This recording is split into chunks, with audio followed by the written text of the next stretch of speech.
Hello and welcome to Investors Hangout. This weekly interaction to help you learn and understand savings and investment issues is brought to you by Aditya Birla Sun Life Mutual Fund and Value Research.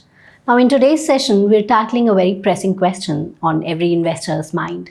Should I discontinue my SIP during the bull run? So as market touches new high, people often wonder if this is the time to do something with their, monthly investment and their investment strategy. Dhirendra, welcome. Thank you. First, can you please help us understand how do SIPs work under different market cycles? Market is normally in three states. One is that it is rising, it is falling, or it's going nowhere. And then, you can call it five stages. One is that it's going rapidly, or steadily up, or rapidly, or it's just not going anywhere. It goes up, comes down, goes up, comes down. And there has been a phase of 10 years in Indian market. Indian market was in that state for 10 years, from 1992 to 2002. We tend to forget that. Or a period of steep fall is generally a brief period, because the market falls very dramatically. And that can happen only because, there is a level beyond which market doesn't fall. Of course, those are very severe falls. The arithmetic of SIP is very simple. In a rising market, or when the market goes up, you get less units. Market falls, you get more units for the same amount of money. And market goes nowhere. It is constant, it is static. You keep getting as many units for the money that you are investing. So there isn't a big secret about the arithmetic of SIP or the state of market and SIP. SIP is all about being disciplined about your investment, being boring about your investment, and working towards a goal which is very meaningful, which is very important, and being disciplined and focused to achieve that, irrespective of the state of the market, and be guided only by your needs and your goals. And most people think that they can optimize their return by doing something, or by doing some engineering around it. Sometimes, people will talk of value averaging. Sometimes people will think of, invest less when the market is rising or market is expensive, and invest more when the market has fallen. But that is exactly not the point. That is the opposite of why somebody should be doing SIP. SIP is about close your eyes, start investing, and forget it. And you can do that only if you're doing it for the next 10 years. You're doing it for the next 15 years, 20 years. So coming to the present bull run, what are the benefits or potential risks of continuing one's SIP during this period? Because you'll be buying at higher price if you invest during such time. So should one stop their SIPs and wait for the market to go a little down and then invest? The point is that, if you know for sure that market will crumble, then not only pause your SIP, take your money out. But the point is that you can't predict it. We have been thinking, and we have been told, or we are hearing this talk around the market that for last 3 years, that the market is at an all-time high. Market is expensive. Market can remain expensive for a long period of time. And the big gains comes when you least expect it. That is what we have seen in the last 2 years, 3 years. In fact, that the most surprising phase in the life of the market in recent times was post-COVID. The whole world came to a standstill. The market fell by 20-30% in 2-3 weeks' time. And instead of getting worried, the market bounced back, never to fall again. And everybody kept waiting for the fall.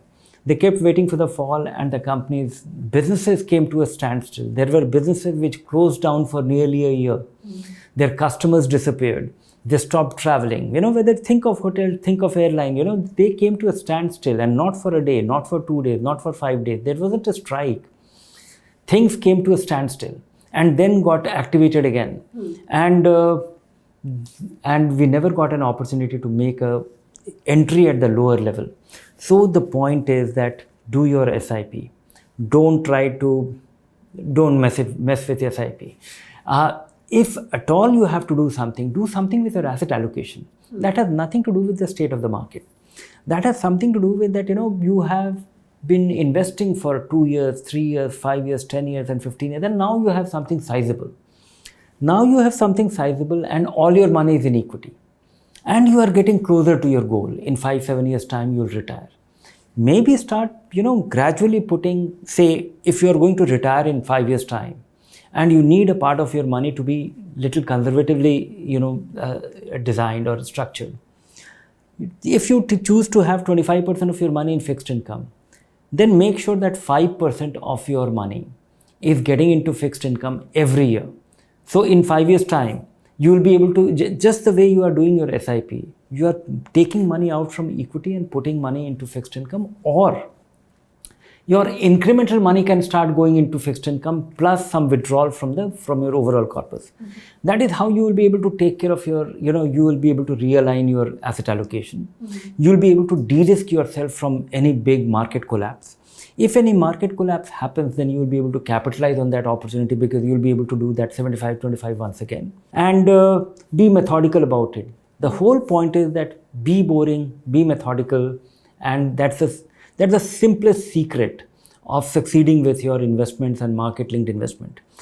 You will be tempted to, invest in a NFO or some tactical thing or some news story coming up, because nowadays there are 20 stories in the last 2-3 months, and everything looks compelling. But so are your existing investments. Even they are rising. Just compare some of those funds which were launched with great fanfare, how they have done vis-a-vis the mainstream funds. Maybe little more, little less, but it's not dramatically different. All right. Now, you just mentioned that if you're approaching your goal and you have all your money in equity, then probably, start pulling some out of equity, start putting it in fixed income. What if you're not approaching a goal and all your money is in equity? I think, so is this the right time to stay in equity? Your long-term money should be in equity if that money is invested for 10, 15, 20 years. Still, I think any portfolio should have some fixed income allocation, whether it is 10%, 15%, 25%, 35%, depending on your comfort level. And with that in mind, but don't think of asset allocation in the first 5 to 10 years of your accumulation, because you have nothing to lose, and because you haven't accumulated anything meaningful. Once you have accumulated something meaningful, then think of your asset allocation and be disciplined about it. Okay, so should an investor modify the SIP amount or frequency under any circumstances? No. Everybody should increase his SIP amount if you get a hike. Do your SIP first before you start spending money. That's the only rule that one needs to consider when it comes to it. In 10 years' time, you will have all these, you will have a lot of money, and you can take a small part of it and apply all your funny ideas which keep crossing your mind. But till you have something meaningful, don't venture. Okay. Now, there's a viewer's question that you'd like to answer. Arun asks, what are the best funds to invest in if you have only 20,000 to invest? I don't know about Arun, that, whether he's 20-year-old, 30-year-old, 50-year-old. And I don't know what is his ability to, his capability to invest regularly. Assuming that, he is some 25-year-old and he has somehow got a bonanza of 20,000 rupees. And instead of investing or, spending money on a fancy phone or in a electric bike, he is choosing to invest. Then I think, if he's unlikely to need this money, I would urge him to consider a good equity fund. But make sure that you are unlikely to need this money over the next 5 years. And I would not ask him to, I would not urge him to build some great expectation. I would urge him to consider this 20,000 rupees investment and be disciplined about it. Don't get distracted even if the market falls. Stick around for 5 years simply because, take it as the first lesson in investing, first lesson in market-linked investment. And the whole joy of building something by taking an action in 5 years' time and having this long-term orientation. And despite the big noise around the market, that the market is crumbling or market is going up or some scam is happening, the government is falling. We keep listening to or keep tracking all this every other day. Despite all this, market goes up. And having this time frame and investing in equity is most important. So I would take him as a, real lesson in money, investing money. With just 20,000. And considering we were just now talking about market being expensive and SIP, so should this 20,000 be invested in one go or? Don't bother, because we really don't know. That is the fear, and this is the fear which we have for last 3 years.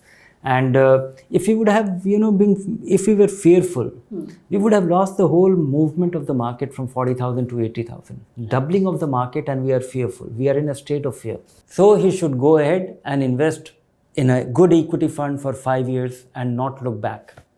All right. Well, that's all we have for you in today's episode. Keep watching the space for more information. If you like the show, do subscribe to our YouTube channel. Take care. Bye for now.